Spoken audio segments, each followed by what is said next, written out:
नमस्कार दोस्तों, मैं हूं जया कालरा और मेरे चैनल पे आपका स्वागत है। जैसा कि हम हर रविवार को कोई ना कोई कहानी आपको सुनाते हैं, तो आज भी हम आपको एक कहानी सुनाने जा रहे हैं। ये कहानी जो है बिल्कुल सत्य घटना पर है और ये कहानी है प्रिया की। और प्रिया जो थी मेरे इंस्टीट्यूट में पढ़ती थी। मेरा आर्ट इंस्टीट्यूट है, झरोका आर्ट इंस्टीट्यूशन के नाम से शिलांग में। और इसको हमने शुरू किया था 1995 में और इस साल 29 इयर्स उसको कंप्लीट हो गए हैं। और आज भी ये उसी गति से अच्छे से आगे बढ़ रहा है। तो मैं जो कहानी आपको सुना रही हूँ वो प्रिया की है। और प्रिया जब मेरे पास आई थी, उसके माता पिता उसको लेके आए, तो वो क्लास 5 की स्टूडेंट थी। और उस वक़्त उसके माता पिता ने मुझे कहा कि हमें पता चला है कि आप यहाँ आर्ट सिखाते हैं और आर्ट के साथ साथ आप स्टूडेंट्स को ज़िंदगी में कैसे आगे बढ़ना है, कैसे खुश रहना है और बहुत सारी अच्छी अच्छी बातें भी सिखाते हैं। ये मुझे दूसरे पेरेंट्स से पता चला है। और मैं अपनी बेटी को आपके पास लेके आई हूँ क्योंकि प्रॉब्लम है कि मेरी बेटी जो है वो घर में तो सबसे बहुत खुल मिल के बात करती है, पर बाहर में जब वो लोगों के सामने आती है तो वो खुलती नहीं है और एकदम चुप हो जाती है। तो हम चाहते हैं कि आप जो हैं इसमें मदद करें। और ये आर्ट में बहुत अच्छी है, इसको बहुत शौक़ भी है।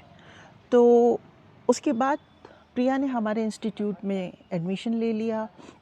आर्ट में वो वाकई में अच्छी थी, अच्छा काम करती थी, जो भी इंस्ट्रक्शंस दो उनको सुनती थी और टू द पॉइंट ही बात करती थी, उससे ज़्यादा वो बात नहीं करती थी। और दूसरी जो स्टूडेंट्स हैं वो उनसे घुलती मिलती नहीं थी। और दूसरे स्टूडेंट्स भी जो हैं जब देखते थे कि वो बात नहीं कर रही है तो वो भी उससे बात नहीं करते थे। अब क्या हुआ कि हम लोग जो थे, मैं कोशिश करती रही उससे बात करने की, या उसके पेस में ही, उसको मैं फ़ोर्स नहीं करना चाहती थी। मैं चाहती थी कि वो खुद से हमसे बात करे। हमारे इंस्टीट्यूट की एक ख़ास चीज़ है कि हम साल में 2 बार स्टूडेंट्स को आउटडोर क्लास के लिए ले जाते हैं।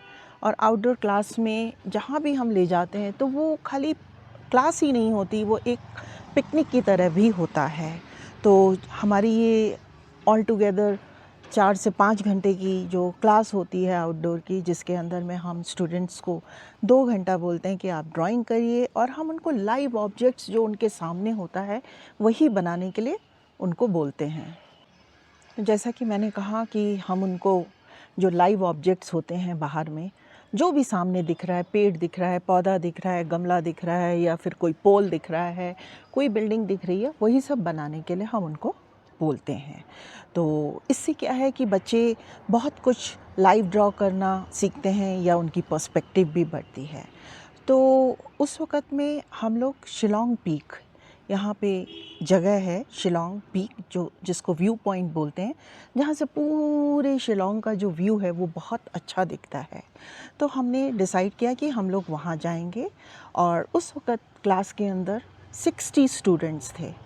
तो हमने क्या किया, कुछ बड़े थे कुछ छोटे थे, तो हमने उनको 5-5 के ग्रुप में डिवाइड कर दिया। और उसमें क्या था कि एक सीनियर स्टूडेंट जो है 4 जूनियर स्टूडेंट्स का ख्याल रखेगा। इस तरह से हमने ग्रुप्स बना दिए ताकि मुझे और मेरे जो टीचर थे, जो मुझे असिस्ट करते थे, साथ में हेल्प करते थे, तो उनको भी परेशानी ना हो। तो हम जब शिलांग पीक पहुँचे, वहाँ जाते ही सब ने अपनी जगह ले ली। 60 स्टूडेंट्स थे तो हमने उनको वाइडली सब जगह पे बिठाया और सब कुछ वो ड्राइंग करने लग गए। और सब बहुत एंजॉय कर रहे थे। और उसके बाद में क्या हुआ कि 1.5 घंटे की ड्राइंग के बाद अचानक बहुत सारे बादल आ गए। शिलांग तो आपको पता ही है कि मेघालय है, तो मेघालय में तो कभी भी मेघ आ जाते हैं, और एकदम से तेज़ बारिश शुरू हो गई। हम लोग जो थे ग्रुप्स में डिवाइड होके अपनी अपनी गाड़ियों में, कुछ बच्चे सब लोग मिलके वहाँ गए थे, तो सब ने भाग के अपनी बुक्स वगैरह जो हैं अपनी गाड़ियों में रख दी, कार्स में रख दी। और उसके बाद में सब ने क्या किया कि एक जगह हम लोग एक छत के नीचे इकट्ठे हो गए। हमने अपनी गाड़ी का म्यूज़िक बहुत लाउड चला दिया और बच्चे उस पे डांस करने लगे। अब प्रिया जो थी वहाँ पे, वो एकदम चुपचाप सी एक कोने में बैठी हुई थी। जब वो एकदम कोने में बैठी हुई थी, मेरा ध्यान उसकी तरफ था और मैं उसको नोटिस कर रही थी। थोड़ी देर में जैसे जैसे म्यूज़िक लाउड होता गया, लोग डांस करते रहे, तो मैंने देखा प्रिया का ध्यान उधर की तरफ जा रहा है और वो भी थोड़ा थोड़ा झूम रही है। तो जब मैंने उसको देखा झूमते हुए, तो मैं उसके पास पहुंच गई और मैंने उसको जाके कहा, प्रिया, क्या तुम मेरे साथ डांस करोगी? एक पल के लिए वो सहम सी गई, चुप हो गई, उसने कोई जवाब सा नहीं दिया। तो मैंने कहा, तुम्हारी मर्जी है, देखो सब नाच रहे हैं, अगर तुम भी नाचोगी तो तुमको अच्छा लगेगा। तो उसने कहा कि ठीक है, मैं आपके साथ डांस करूँगी। और उसने मुझे कहा, क्या आपके पास में ये वाला गाना आप लगा सकते हो? अगर आपके पास है, ताल से ताल मिला। मैंने कहा, हाँ, क्यों नहीं, इंटरनेट पे तो सारे गाने मिल जाते हैं। और हमने वो गाना लगाया और प्रिया जो थी, बारिश में भीगती हुई, जहाँ दूसरे बच्चे शेड में नाच रहे थे, वो बारिश में एकदम से उसने वो डांस शुरू किया। और वो डांस इतना सुंदर था कि मैं आपको बता नहीं सकती। सारे के सारे स्टूडेंट्स जो थे, हम सारे के सारे मंत्रमुग्ध होकर उसको देखने लगे कि यार क्या डांस कर रही है ये लड़की जो इतनी चुप रहती है। और उसके बाद में जब वो डांस कर रही थी, तो सारे बच्चे जब दूर से देखते रहे और उसके बाद उन्होंने क्या किया कि जैसे ही डांस ख़त्म हुआ, वो सारे भागते हुए आए और उसने उन सब ने मिलके प्रिया को अपनी गोदी में उठा लिया। और फिर उसके बाद में वो गाना मैंने फिर से रिप्ले कर दिया और सारे के सारे मिलके प्रिया के साथ नाचने लगे और प्रिया भी मंत्रमुग्ध होके उन बच्चों के साथ में नाचने लग गई। उस वक़्त मैं एक हीलर हूँ, तो मुझे पता होता है कि अगर मैं इस मोमेंट को इसके अंदर एंकर कर दूँगी, तो ये हमेशा के लिए अगर उस पॉइंट को टच करेगी, तो ये जो है मतलब इस चीज़ को फ़ील कर पाएगी।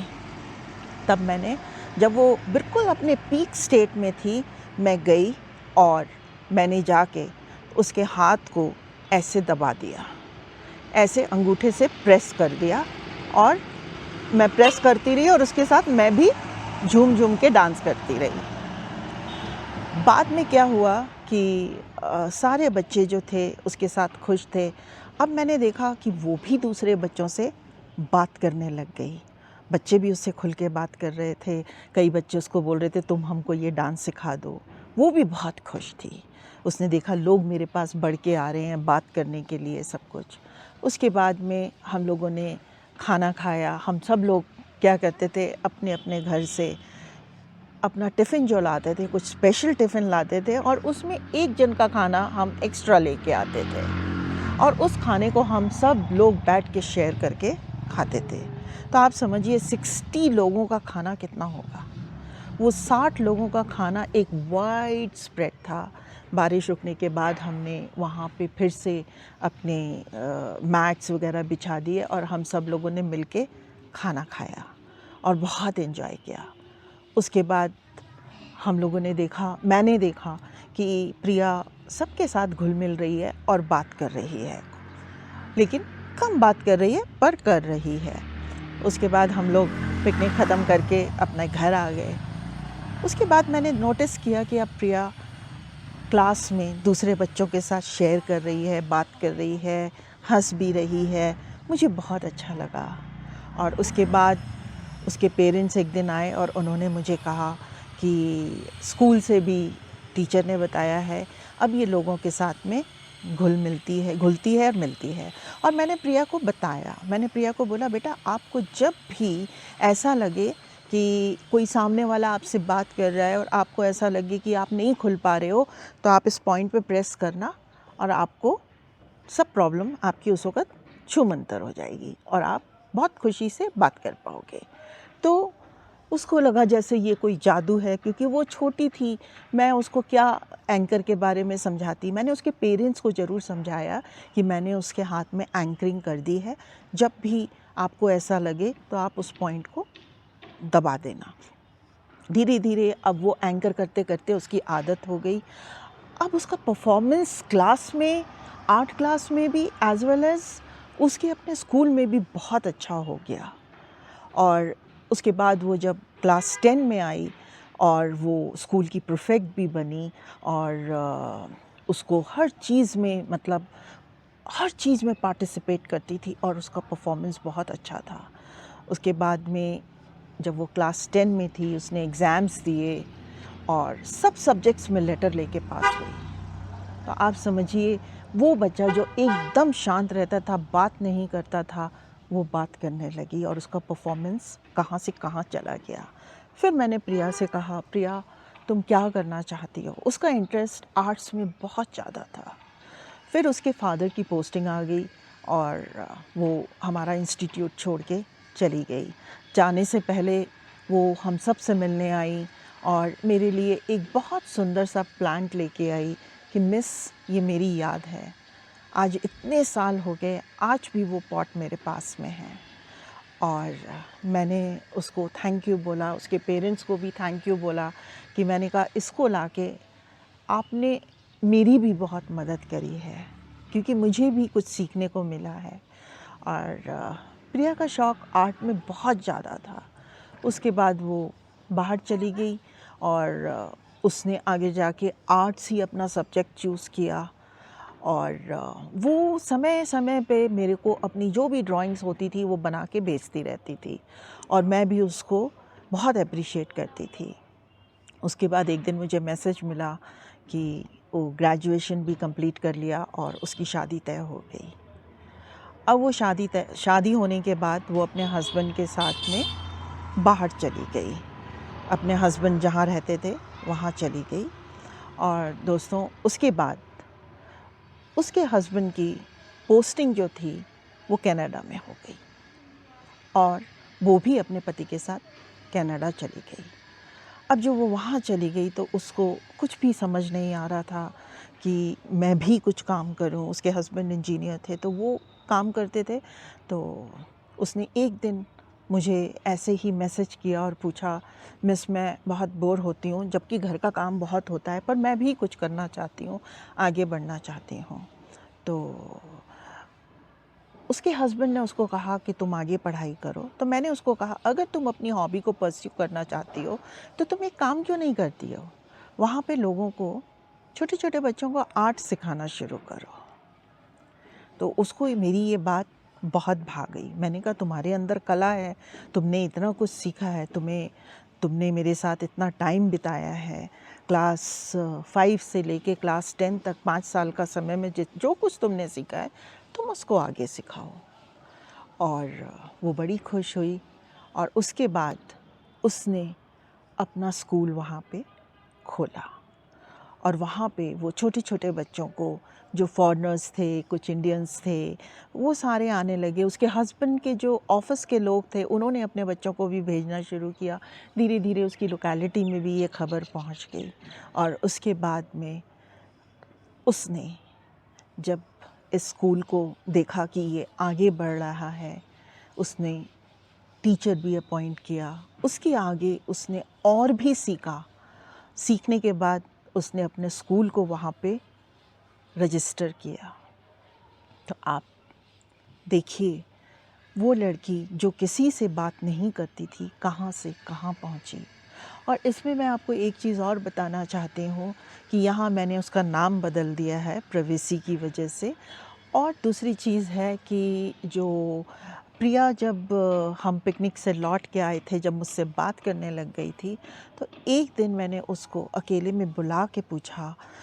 मैं उससे बात करती रही और मैंने पूछा कि आप याद करो, कभी आपके साथ ऐसा कुछ हुआ जो बचपन में हुआ हो, या किसी ने आपको कुछ कहा हो जिसकी वजह से आपको अच्छा नहीं लगा हो।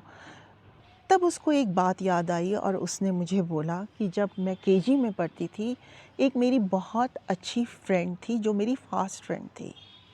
एक दिन क्या हुआ कि रिसेस से पहले ही उसको भूख लगी होगी, उसने मेरा टिफ़िन खा लिया और मेरे को बहुत गुस्सा आया। मैंने कहा तुमने अपना भी टिफ़िन खा लिया, मेरा भी खा लिया, कम से कम तुम आधा टिफ़िन मेरे लिए तो छोड़ देती। इस बात पे मेरी वो फ्रेंड इतनी नाराज़ हो गई और उसने कहा कि तुम मेरी अच्छी दोस्त नहीं हो और तुम किसी की भी अच्छी दोस्त नहीं बन सकती हो, तुम कितनी भी कोशिश कर लो और कोई तुमसे बात नहीं करेगा। बस वो दिल को मेरी बात बहुत ख़राब लगी और चुप गई। बस यही एक बात थी। तो मुझे समझ में आया कि उसका जो कोर जो प्रॉब्लम का था वो कहाँ छुपा हुआ था। और उसके बाद जब दूसरे लोग जब डांस कर रही थी, वो अपने आप उसके पास दोस्ती करने के लिए आए और उन्होंने उसको अपना दोस्त बनाया, तो वो हिचक उसकी खुली और वो चीज़ उसके हाथ में एंकर हो चुकी थी। अब वो खुश थी और उस समय में मैंने एक और प्रोसेस उसके साथ किया। उस मेमोरी को एनएलपी की टेक्निक के द्वारा मैंने उस मेमोरी को भी इरेज़ कर दिया, जो उसकी बैड मेमोरी थी, जो उसको सता रही थी। और आप देख सकते हैं ये प्रिया की कहानी है, जो कहाँ से कहाँ पहुँची। और आज भी उसके माँ-बाप मेरे कॉन्टैक्ट में रहते हैं और मुझे वो भी रहती है और वो हमेशा मेरा धन्यवाद करते हैं कि आपने हमारी बेटी को एक छोटी-सी जो कली सी, पंखुड़ी सी थी, वो उसको आपने खिला दिया। तो दोस्तों, ये कहानी है मेरे इंस्टीट्यूट की, प्रिया की।